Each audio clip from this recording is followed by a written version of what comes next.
नमो वरिहन्ताणं नमो सिद्धाणं नमो आयरीयाणं नमो वज्रायाणं नमो लोये सव्यसाहुनम्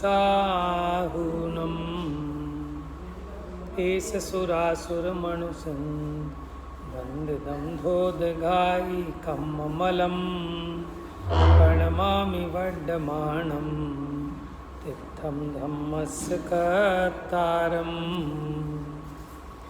तो कल हमने 86 नंबर की गाथा पर चर्चा की थी।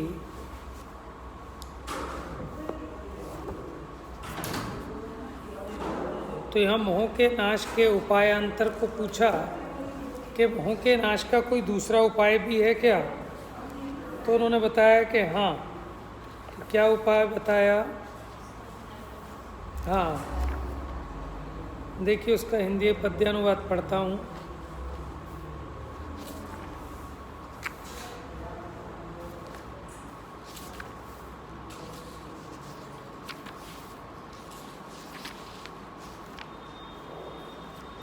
तत्वार्थ को जो जानते प्रत्यक्ष या जिन शास्त्र से दृग मोह क्षय हो, इसलिए स्वाध्याय करना चाहिए।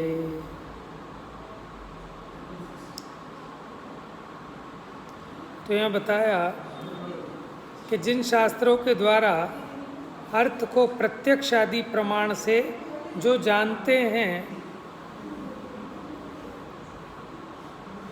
उनका नियम से खीयदि मोह, उनका नियम से मोह उपचय यानी मोह का समूह नाश को प्राप्त होता है।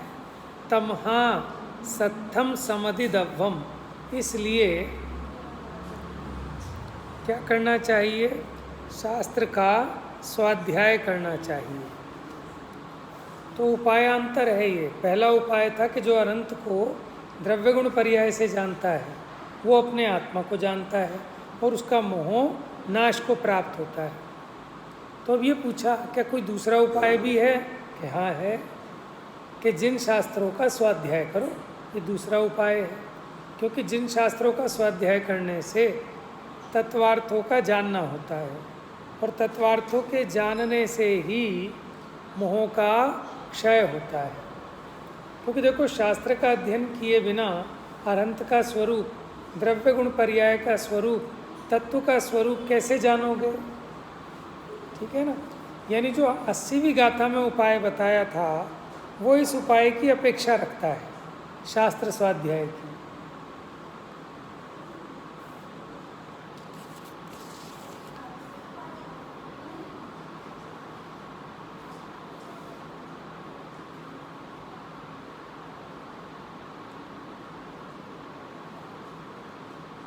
देखो यहाँ बाकी और कुछ नहीं कहा। 80वीं गाथा जो थी उसमें कहा था अनंत भगवान को जानना, माने उसी में आपका पूजा भी आ गया, उसी में स्वाध्याय भी आ गया, जितने भी आवश्यक क्रियाएं बताई, ठीक है ना, जितने धर्म के साधन बताए वो सब उसमें गर्भित हो गए। क्योंकि पूजा कर रहे हो तो वहाँ भी अनंतों को जानने का, उनके स्वरूप को जानने का प्रयोजन है। शास्त्र के माध्यम से भी उनके स्वरूप को, अपने स्वरूप को, तत्वों के स्वरूप को जानने का प्रयोजन है ना। तो ये सब साधन है, प्रयोजन वही भेद विज्ञान का है। और अपने आत्मा के सच्चे स्वरूप को समझने से मोह का क्षय होता है। तो 86वीं गाथा कल हो गई थी। अब आइए गाथा नंबर 87।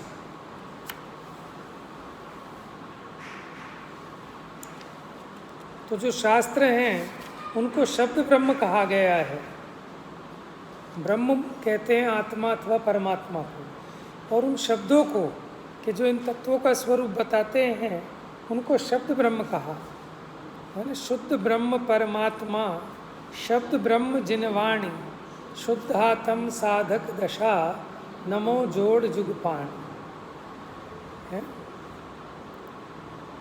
शुद्ध ब्रह्म यानी परमात्मा और शब्द ब्रह्म जिनवाणी, ठीक है। परमात्मा के स्वरूप को बताने वाली वो जो परमात्मा की वाणी है वो शब्द रूपी ब्रह्म है, क्योंकि शब्दों के और जो स्वरूप बताना है तत्वों के, उनके वाचक वाच्य नियोग है।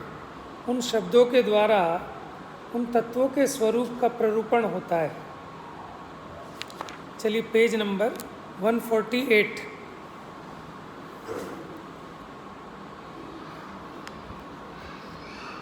गाथा नंबर 87, उसकी उत्थानिका में कहते हैं, देखो ये पीछे जो ऊपर टीका आई थी ना, उसमें लिखा था, अगर ऊपर देखें आप इसी के ऊपर सेकंड लाइन, इसलिए मोह का क्षय करने में परम शब्द ब्रह्म की उपासना का, मिल गया।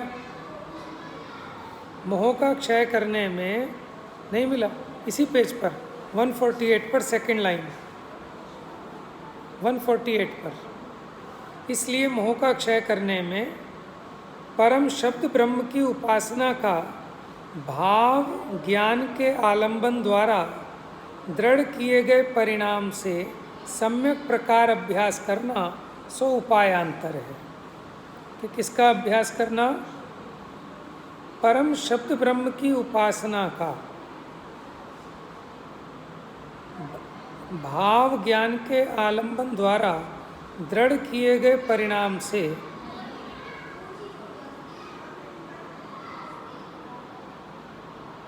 कह रहे परम शब्द ब्रह्म की उपासना का अभ्यास करना, किसके द्वारा? कि भाव ज्ञान के आलंबन द्वारा दृढ़ किए गए परिणामों से।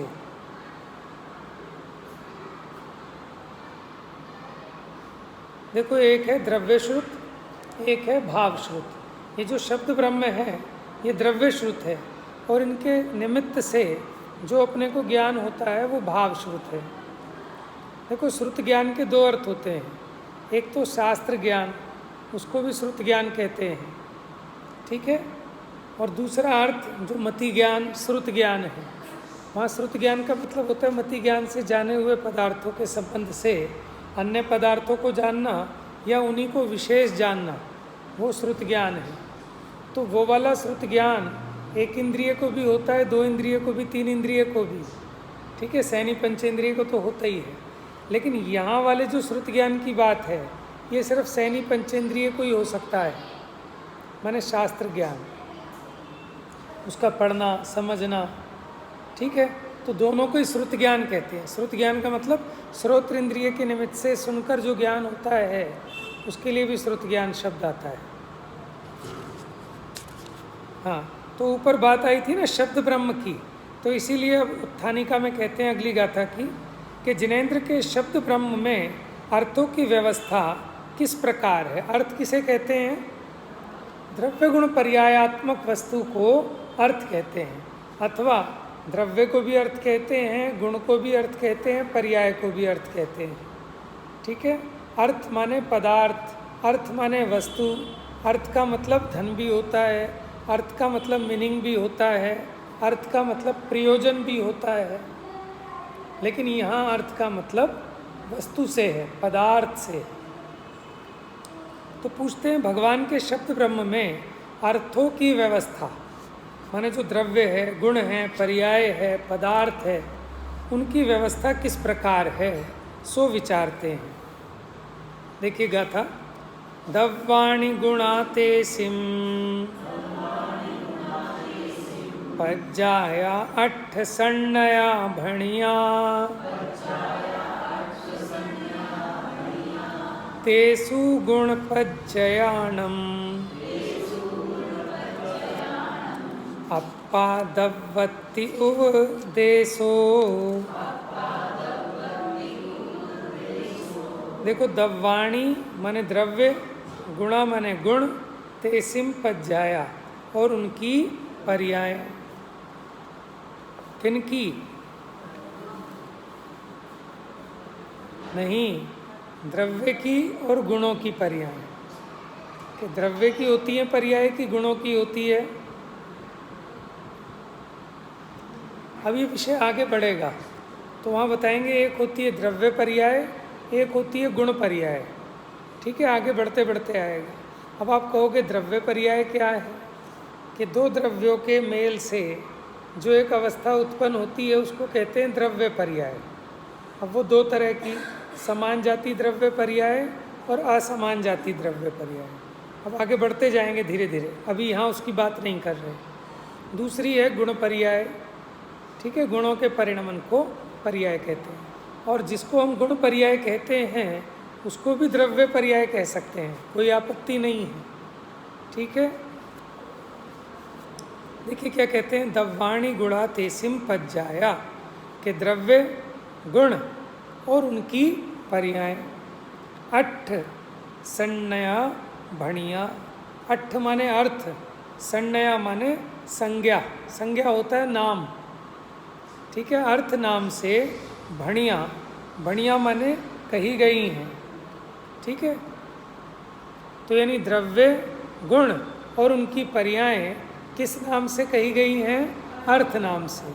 तो अर्थ का अर्थ द्रव्य भी होता है, गुण भी होता है, पर्याय भी होता है, अथवा द्रव्य गुण पर्यायात्मक वस्तु को भी अर्थ कहते हैं।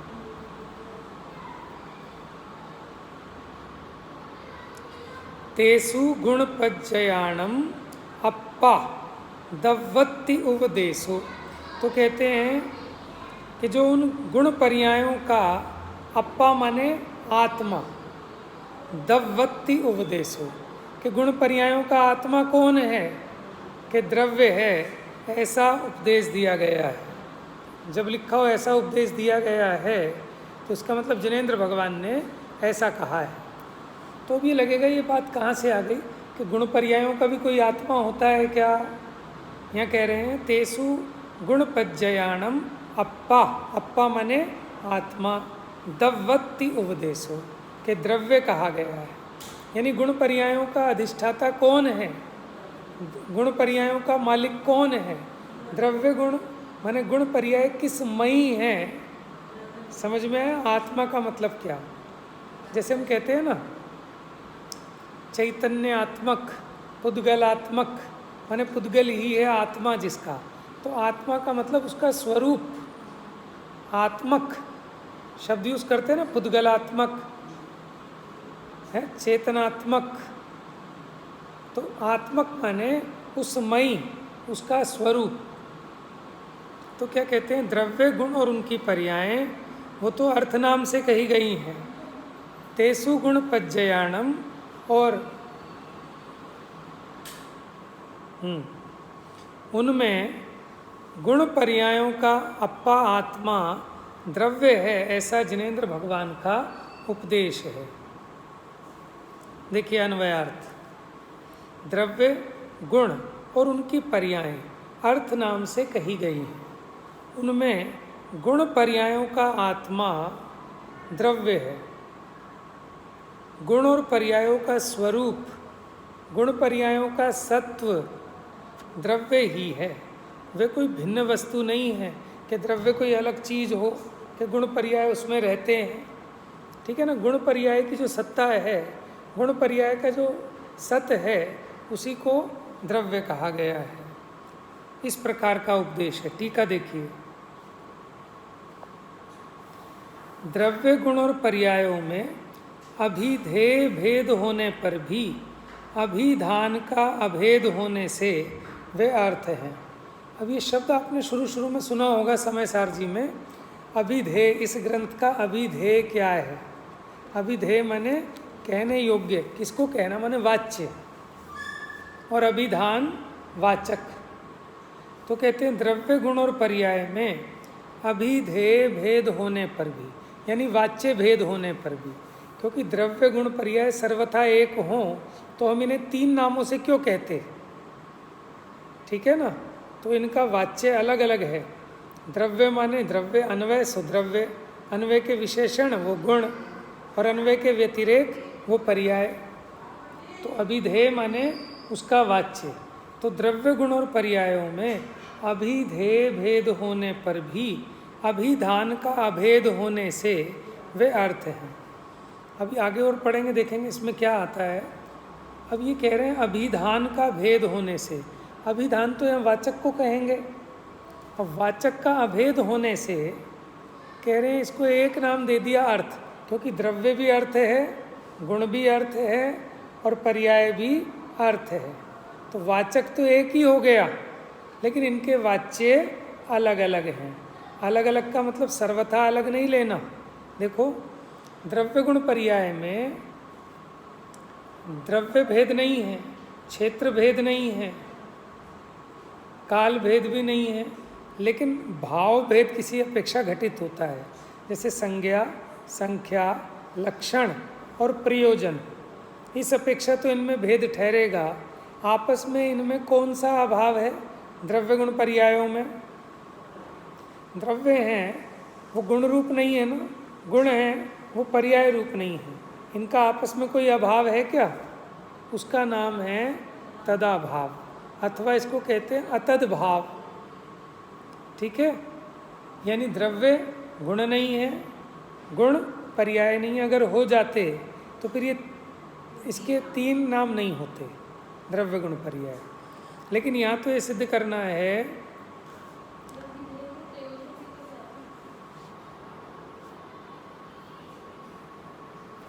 हाँ, प्रयोजन भी कहते हैं। कहने योग्य को अभिधेय कहते हैं कि आपका अभिधेय क्या है, आप क्या कहना चाहते हो या किसको बताना चाहते हो, आपका उद्देश्य क्या है, आपका भाव क्या है। ऐसे शब्दों, ऐसे अर्थ बताने के लिए अभिधेय यूज होता है। अभी इसको और पढ़ते हैं और खुलेगा फिर। अर्थात द्रव्यों, गुणों और पर्यायों में वाच्य का भेद होने पर भी, ठीक है, वाच्य माने द्रव्य का वाच्य, गुण का वाच्य और पर्याय का वाच्य अलग अलग है इन शब्दों से। ऐसा होने पर भी वाचक में भेद न देखें तो अर्थ ऐसे एक ही वाचक से ये तीनों पहचाने जाते हैं। उसमें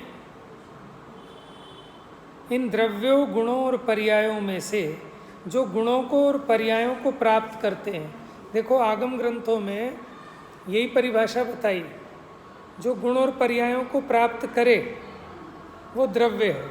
किसको प्राप्त करे? और हम ये पढ़ते हैं कि द्रव्य में पर्याय का अभाव है, द्रव्य में आज तक पर्याय ने प्रवेश किया ही नहीं। समझ में आया? ये पर्याय वो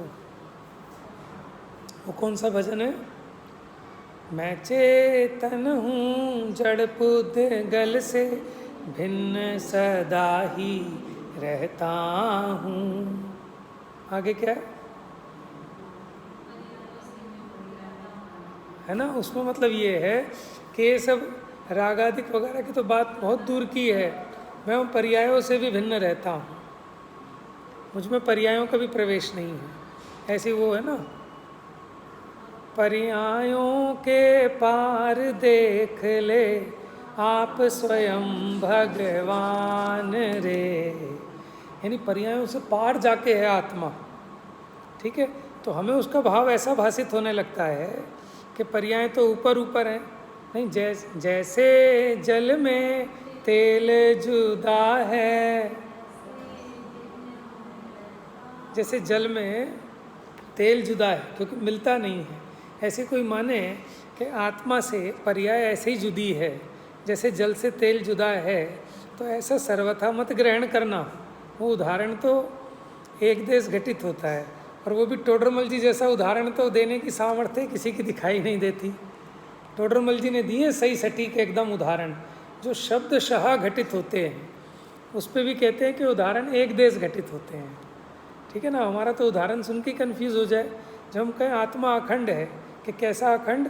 कि जैसा लड्डू होता है ना अखंड, कि जिसकी आदि है ना अंत, ऐसा मेरा आत्मा अखंड। तो अब ये तो उदाहरण भी हमारा किसी तरह घटित नहीं होता है।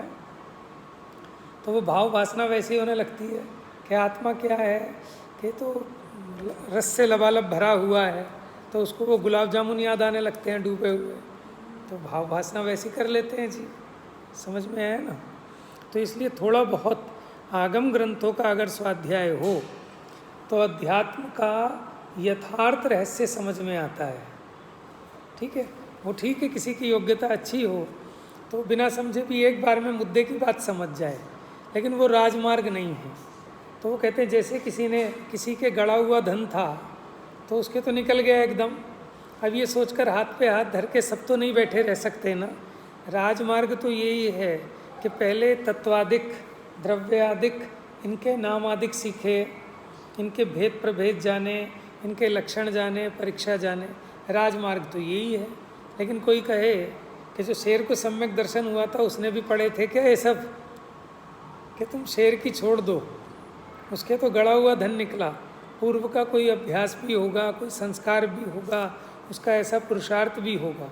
लेकिन राजमार्ग तो यही है कि थोड़ा बहुत द्रव्य तत्वादि का आगम से ज्ञान करके तब वो यथार्थ समझ में आता है। तो देखो ये याद रखना आप, जो गुणों को और पर्यायों को प्राप्त करते हैं, पहुँचते हैं, अथवा जो गुणों और पर्यायों के द्वारा प्राप्त किए जाते हैं, पहुँचे जाते हैं, ऐसे अर्थ वे द्रव्य हैं जो द्रव्यों के आश्रय के रूप में प्राप्त करते हैं, जो द्रव्यों को आश्रय के रूप में प्राप्त करते, माने द्रव्य के आश्रय से रहते हैं। ऐसे अर्थ वे जो द्रव्यों के आश्रय के रूप में प्राप्त करते हैं, द्रव्यों को आश्रय के रूप में प्राप्त करते हैं, पहुँचते हैं, अथवा जो आश्रयभूत द्रव्यों के द्वारा प्राप्त किए जाते हैं, पहुँचे जाते हैं, ऐसे अर्थ वे गुण हैं। अर्थ माने जिसकी सत्ता है, वे गुण हैं। देखो नए चक्र आदि जो ग्रंथ हैं माइल धवल आचार्य के, उसमें भी ऐसे ही समझाया है कि द्रव्य क्या है, कि जो गुण पर्यायों को प्राप्त करे, गुण पर्यायों को पहुँचे हैं, और जो आश्रयभूत द्रव्यों के द्वारा प्राप्त किए जाते हैं, माने द्रव्य जिनको प्राप्त करता है, वे गुण हैं। जो द्रव्यों को क्रम परिणाम से प्राप्त करते हैं, पहुँचते हैं, अथवा जो द्रव्यों के द्वारा क्रम परिणाम से प्राप्त किए जाते हैं, पहुँचे जाते हैं, ऐसे अर्थ वे पर्याय हैं। तीनों को अर्थ तो कहा, लेकिन वाच्य अलग अलग हो गया ना। पहले अर्थ का वाच्य द्रव्य है, दूसरे अर्थ का वाच्य गुण है, तीसरे अर्थ का वाच्य पर्याय हैं। देखो ये तो आपको पता है कि पर्याय क्या होती हैं, कि वो क्रम क्रम से उत्पन्न और विनष्ट होती हैं। तो यानी द्रव्य को क्रम से प्राप्त करे वो पर्याय है, और गुणों को सहवर्ती कहते हैं। गुणों को क्या करते हैं, सहवर्ती पर्याय, और एक होती है क्रमवर्ती पर्याय। सहवर्ती पर्याय कहते हैं गुणों को, इसी को सहभावी पर्याय भी कहते हैं। और पर्यायों को क्रमवर्ती है, जो क्रमशः एक के बाद एक होती है, क्योंकि द्रव्य गुण पर्याय कोई अलग अलग वस्तु नहीं है। जैसे सोने ने कुंडल दशा को प्राप्त किया, ठीक है, सोने ने पीलेपने को प्राप्त किया, ठीक है, अथवा ये कहो कि कुंडल और उस पीलेपने ने स्वर्ण का आश्रय लिया, स्वर्ण को प्राप्त किया, ठीक है। तो द्रव्य गुण पर्याय अभेद वस्तु है। गुणों के परिणमन को पर्याय कहते हैं, गुणों के समुदाय को द्रव्य कहते हैं। और गुण क्या चीज़ है, कि वो उस वस्तु की जो क्वालिटीज़ हैं, विशेषताएं हैं, वो गुण हैं, और वो गुण भी निरंतर परिणमनशील हैं, यानी उनका कार्य निरंतर चलता है। नहीं तो वस्तु ही समाप्त हो जाएगी कि गुण तो हों लेकिन गुणों का परिणमन ना हो। मिश्री में मिठास गुण तो हो लेकिन वो मिठास रूप परिणमन ना हो, ठीक है, तो वो किसी काम के नहीं है। तो जो गुण हैं वो गुण भी तभी पहचाने जाते हैं जब उनकी कोई व्यक्तता होती है। पर्याय होती है व्यक्त, तो उस पर्याय के द्वारा द्रव्य गुण को समझा जाता है, ठीक है। जैसे बताओ, मानो मेरे में सिंगिंग नाम का गुण है, आप कैसे पहचानोगे? जब हम गाएंगे तो वस्तु में कोई जो गुण है वो उनकी पर्यायों से ही तो पकड़ में आएंगे, नहीं तो कैसे पकड़ में आएंगे। हाँ, उस गुण का परिणमन अभी संसार दशा में कुछ गुणों का परिणमन विपरीत भी हो रहा है, लेकिन कार्य चालू है। जैसे श्रद्धा, ज्ञान, चारित्र। श्रद्धा का कार्य प्रतीति करना, प्रतीति कर रहा है जीव, वो एक अलग बात है कि वो मिथ्या कर रहा है कि सम्यक कर रहा है। जानने का कार्य है, जानने का कार्य भी चालू, क्योंकि गुण है। वो अलग बात है कि पर को आप रूप जान रहा है, आपको पर रूप जान रहा है। ऐसे चारित्र माने स्थिरता, रमणता, लीनता। अब उसका विषय अभी देह आदिक में लीन हो रहा है और फिर सम्यक हो जाए तो अपने स्वरूप में ही लीनता हो। देखिए अब थोड़ा थोड़ा सा विषय जो है ना, अब ज्ञेय तत्व प्रज्ञापन की तरफ बढ़ना है। तो ज्ञेय तत्व प्रज्ञापन में द्रव्य गुण पर्याय की व्यवस्था समझाई जाएगी। यहाँ तो इशारा किया सिर्फ कि जो अनंतों को द्रव्य गुण पर्याय से जानता है। अब ये द्रव्य गुण पर्याय का स्वरूप कैसा है? जिस वस्तु को जानना है वो कहलाती है ज्ञेय और जानने वाला है ज्ञान। तो अभी ज्ञान तत्व प्रज्ञापन चल रहा है, तो इसमें तो ज्ञान कैसे जानता है, ज्ञान का स्वभाव क्या है, परिपूर्ण ज्ञान केवल ज्ञान है, अतीन्द्रिय है, ठीक है, स्वाधीन है, वो सब विशेषता यहाँ चली। लेकिन अब ये ज्ञान तत्व प्रज्ञापन पूरा होने पर ज्ञेय तत्व प्रज्ञापन होगा, तो वहाँ ज्ञान जिन वस्तुओं को जानता है उस वस्तु का स्वरूप क्या है, द्रव्य गुण पर्यायात्मक है, तो वो विषय आएगा।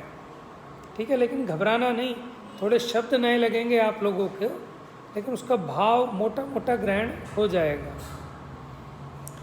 देखिए जैसे द्रव्य स्थानीय सुवर्ण, अब उदाहरण से समझा रहे हैं कि द्रव्य के स्थान पर क्या लो, उदाहरण में सोना, सुवर्ण, पीलापन इत्यादि गुणों को, पीलापन किसको लिया, उसके गुण हैं उसमें पीलापन का, और कुंडल इत्यादि पर्यायों को प्राप्त करता है। उदाहरण है ना, तो हमारी मजबूरी है। जो पीलापन है वो भी वास्तव में तो पर्याय है, और जो सोना है वो भी पर्याय है। समझ रहे हैं आप? सोना द्रव्य है, गुण है कि पर्याय है? देखो पुद्गल द्रव्य की, ठीक है, पुद्गल द्रव्य की स्कंद रूप पर्याय है। वो जो सोना है तो वो द्रव्य पर्याय कहलाएगी एक तरह से, ठीक है, लेकिन कौन सी? समान जाति द्रव्य पर्याय। और जो पीलापना है वो भी पर्याय है। उसके कौन से गुण की पर्याय है पीलापना? पुद्गल के पीलापन, वर्ण गुण की पीली पर्याय है। समझ में है? अब आपने वाइट सोना देखा है, और पता नहीं कौन कौन से पिंक कलर का सोना और अलग अलग कलर के सोने। तो हमने पूछा पॉलिश होती है कि नहीं, सब पॉलिश नहीं होती, ये घिसाई होती है इसकी, भगवान जाने क्या घिसाई है क्या नहीं है। तो अब सोने का गुण जो वर्ण माने वो वर्ण गुण है, वो पीले रूप परिणमा, और पीले रूप परिणाम में वही तो सोना है। अब अगर सफ़ेद करके ही पहनना है तो फिर आदमी सोना ही क्यों पहने? और भी धातुएं, स्टील पहन लेगा, चांदी पहन लेगा, लेकिन होगी कुछ बात उसमें भी। तो कहने का मतलब ये वर्ण गुण है, पीला, सफ़ेद, है ना, नीला, हरा आदि, ये उसकी पर्याय हैं। लेकिन ये अभी दृष्टांत है। दृष्टांत में सोने को माना हमने द्रव्य, पीलेपने को माना गुण, और जो उसके कुंडल आदि पर्याय हैं उसको क्या माना? पर्याय, समझाने के लिए। अब देखो, जैसे द्रव्य स्थानीय सुवर्ण पीलापन इत्यादि गुणों को और कुंडल इत्यादि पर्यायों को प्राप्त करता है। बताओ, जो पीलापन है, जो कुंडल आदि पर्याय है, उसको किसने प्राप्त किया? अगर वो सोने का कुंडल है तो सोने ने प्राप्त किया, अगर वो चांदी का कुंडल है तो चांदी ने प्राप्त किया। तो वो सोना चांदी हो गया द्रव्य। जो अपने गुण पर्यायों को प्राप्त करे वो द्रव्य है। अथवा उनके द्वारा, माने गुण और पर्यायों के द्वारा जो प्राप्त किया जाता है, माने उस कुंडल ने और उस पीलेपन ने किसको प्राप्त किया? कि सुवर्ण को, क्योंकि सुवर्ण के आधार से वो दशाएं हो रही हैं।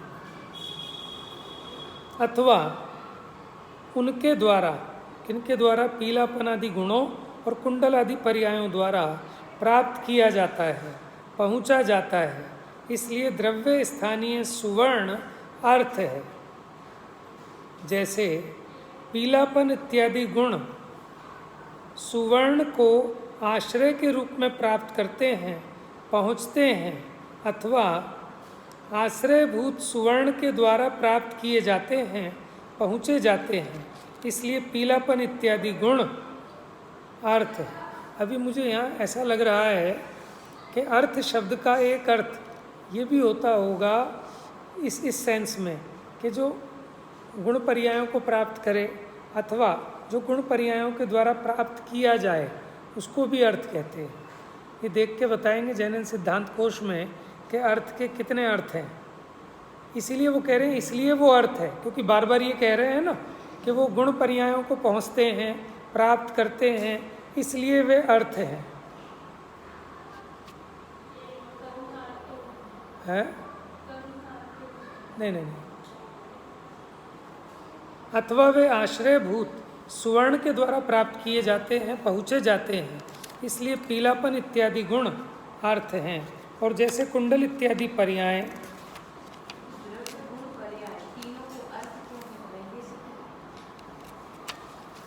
देखो, एक नीचे अर्थ का अर्थ मिल गया, हमें देखने की जरूरत ही नहीं। नीचे देखो, सबसे नीचे उसका व्युत्पत्ति अर्थ दे रखा है फुटनोट में। री धातु में से अर्थ शब्द बना है। क्या कह रहे हैं? सबसे नीचे फुटनोट, पेज नंबर 149 पे सबसे नीचे फुटनोट, री धातु में से अर्थ शब्द बना है। री अर्थात पाना, प्राप्त करना, पहुँचना, जाना। इसीलिए इस प्रकार से व्युत्पत्ति अर्थ कर रहे हैं कि जो इसको प्राप्त करे इसलिए ये भी अर्थ है, वो इसको प्राप्त करे इसीलिए वो गुण भी अर्थ है। अर्थ अर्थात जो पाए, प्राप्त करे, पहुँचे। बात समझ में आई? इसीलिए वो कह रहे हैं क्योंकि द्रव्य गुण पर्यायों को प्राप्त करता है इसलिए द्रव्य अर्थ है। और गुण पर्याय क्यों अर्थ हैं? क्योंकि वो द्रव्य को प्राप्त करते हैं इसलिए वो गुण पर्याय भी अर्थ हैं। आप दीदी प्रश्न पूछ रहे थे कि इसमें क्या पूछा था आपने, तीनों को अर्थ क्यों कहा, ये सिद्ध करना है। ये कह रहे हैं कि तीनों के वाचक तो एक है क्योंकि तीनों को हम अर्थ शब्द से कह रहे हैं, लेकिन तीनों का भाव अलग अलग है। हाँ हाँ, यही कह रहे हैं। अब जो है ना, इसमें थोड़ा सा दार्शनिक विषय आ गया, जैसे न्याय ग्रंथों का होता है ना, इसीलिए माने सामान्य सभाओं में प्रवचन सार कम चलता है, बहुत कम चलता है, क्योंकि लोगों को ना वो एकदम ऐसा घी का हलवा चाहिए कि जो फटाफट एकदम अंदर उतर जाए, है ना, चबाना नहीं पड़ता। लेकिन जिस चीज़ को चबाना नहीं पड़ता ना, उसको पचाना बड़ा कठिन काम है। समझ में आया? क्योंकि आयुर्वेद भी यही कहता है।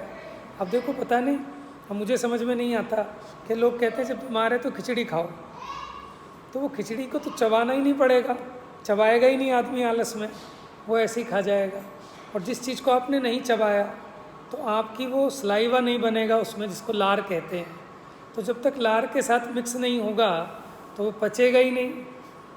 रोटी कहने में भारी है, कैड़ी है, लेकिन आप उसको चबाएंगे तो उसके साथ लार घुलेगी तो वो पचेगी। और वो खिचड़ी ऐसी खा लेगा मुलायम समझ के, तो वो ऐसी धप से धरी जाएगी और उसमें वो माने उसकी वो सानी हुई नहीं ढंग से, तो उसको पचाना तो मुझे लगता है भारी होगा, है। तो इसलिए कई बार क्या होता है कि जो सरल लगती हैं उनका भाव बहुत गंभीर होता है, उसको समझना बड़ा कठिन होता है। अब अध्यात्म बहुत सरल लगता है सबको, सब कहते हैं साहब हमें तो वही बात बताओ कि क्या आत्मा अनंत गुणों का गोदाम है, शुद्ध है, केवल ज्ञान की मूर्ति है। भाई साहब, इसको इसकी भाव भासना करना बहुत कठिन बात है। ये सुनने में आसान लग रही है क्योंकि हमें सुनने की उस प्रकार की आदत है, और इस प्रकार के विषय सुनने की आदत नहीं है, इसलिए हमको कठिन लगते हैं अनभ्यास के कारण। लेकिन इसको समझ लेंगे तो वो समझना भी आसान हो जाएगा। समझ में आया?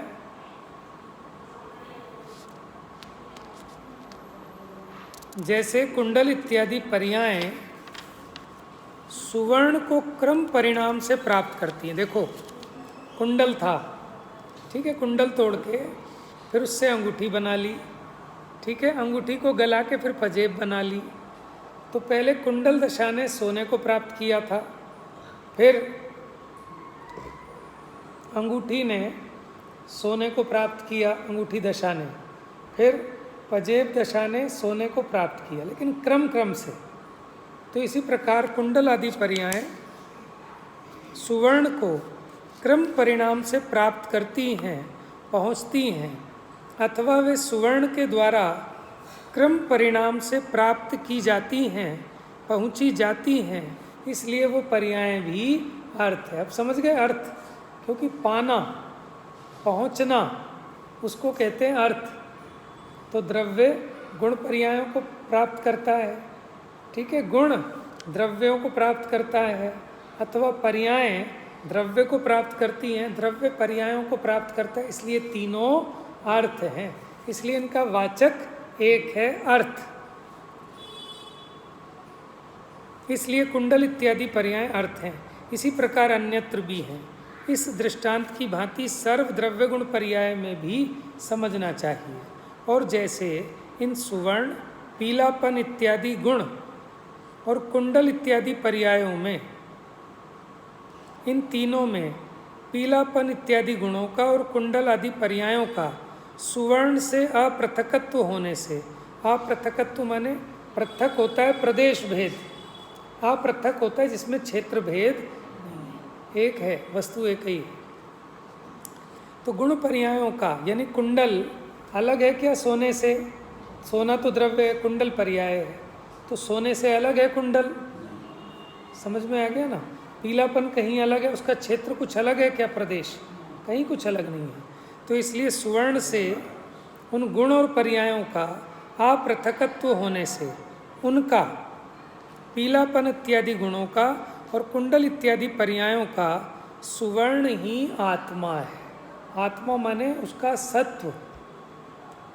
इसी प्रकार उन द्रव्य गुण पर्यायों में गुण पर्यायों का द्रव्य से अपृथकत्व होने से उनका द्रव्य ही आत्मा है, माने उनका सत्व गुण पर्यायों का द्रव्य ही है, क्योंकि गुणों के समुदाय को ही द्रव्य कहते हैं। अर्थात द्रव्य ही गुण और पर्यायों का आत्मा अर्थात स्वरूप अर्थात सर्वस्व अर्थात सत्य। सत्य बनाए सत्य से। सत्य किससे बनाए? सत्य का भाव, वो सत्य। ठीक है, भावार्थ पढ़ते हैं।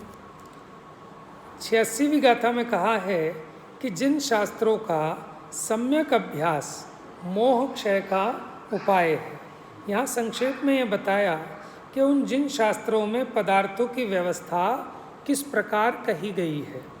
जिनेन्द्र देव ने कहा है कि अर्थ अर्थात द्रव्य गुण और पर्याय तीनों का एक वाचक है अर्थ। इसके अतिरिक्त विश्व में दूसरा कुछ नहीं है और इन तीनों में गुण और पर्यायों का सर्वस्व यानी उसका आत्मा द्रव्य ही है।